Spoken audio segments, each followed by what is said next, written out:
Hey guys, welcome back for another episode of the Suited Shootist. I'm going to jump into this one because it might be a little bit of a longer video.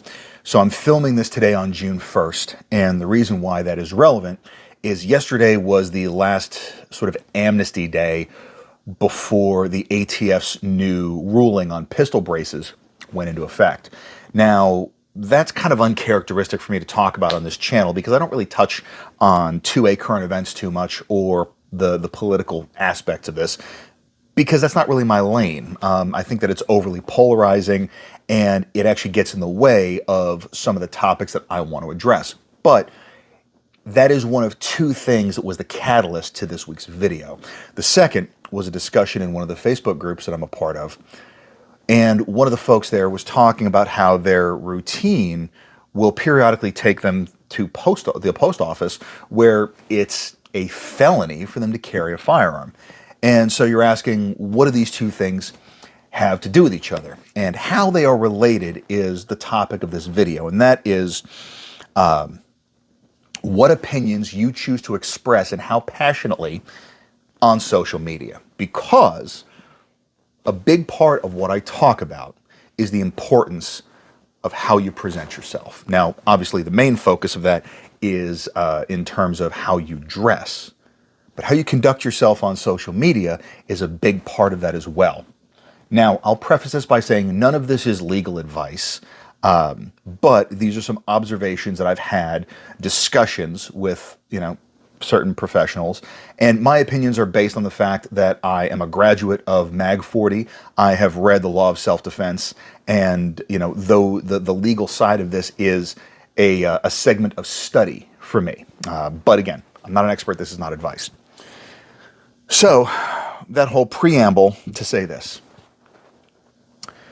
you have to be very careful about what you are willing to express on social media, because that anonymity, that removal of direct interaction emboldens some people to make what I would consider very imprudent comments and observations. And here's the thing.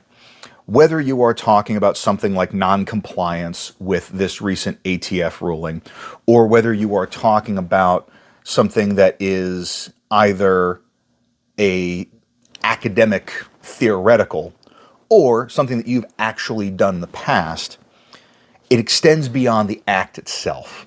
And that's where things can really get to be a problem. Because, using the post office example, there was a lot of, the very sort of dismissive, well, concealed means concealed kind of bullshit, which isn't really helpful.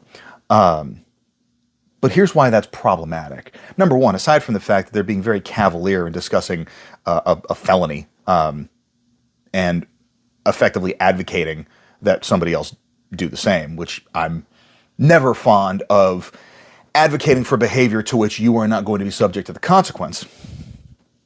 But Facebook is discoverable.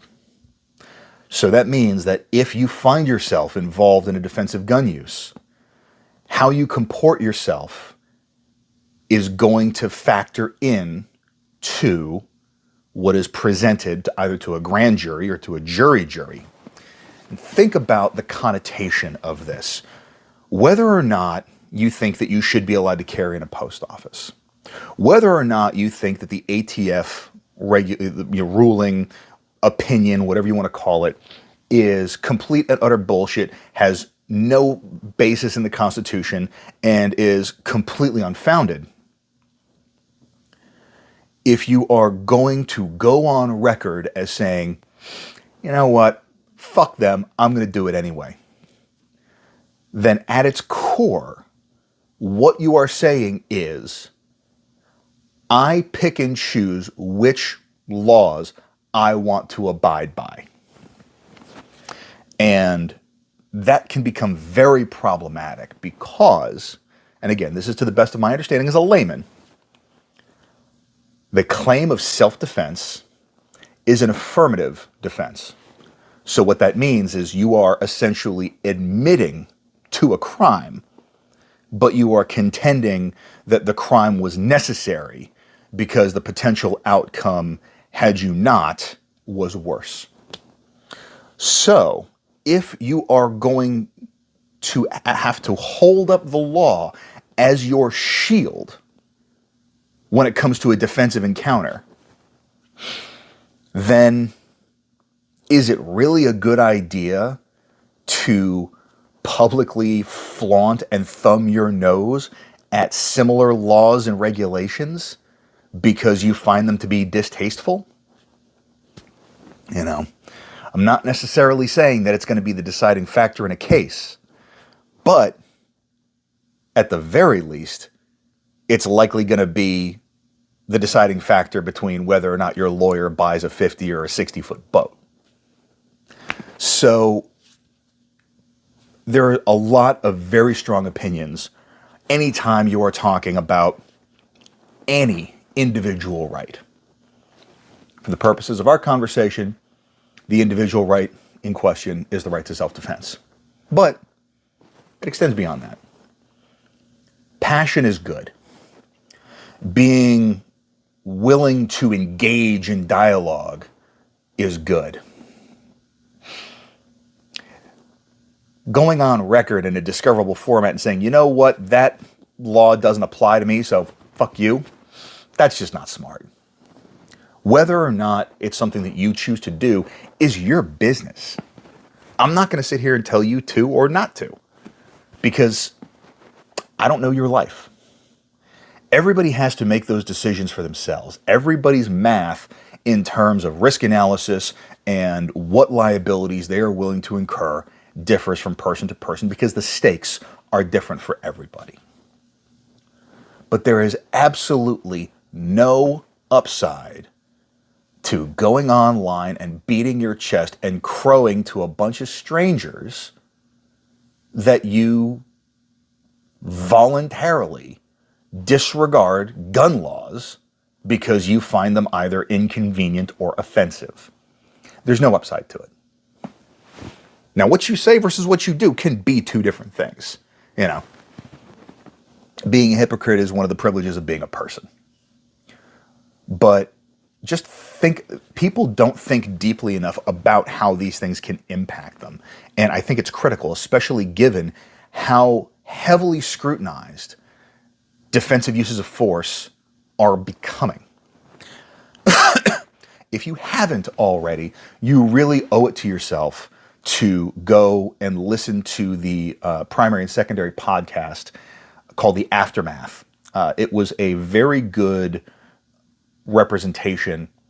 Two of my friends are on there, Eric Gelhaus and John Dobb, both of them firearms instructors. Both of them share their experiences with their defensive shootings.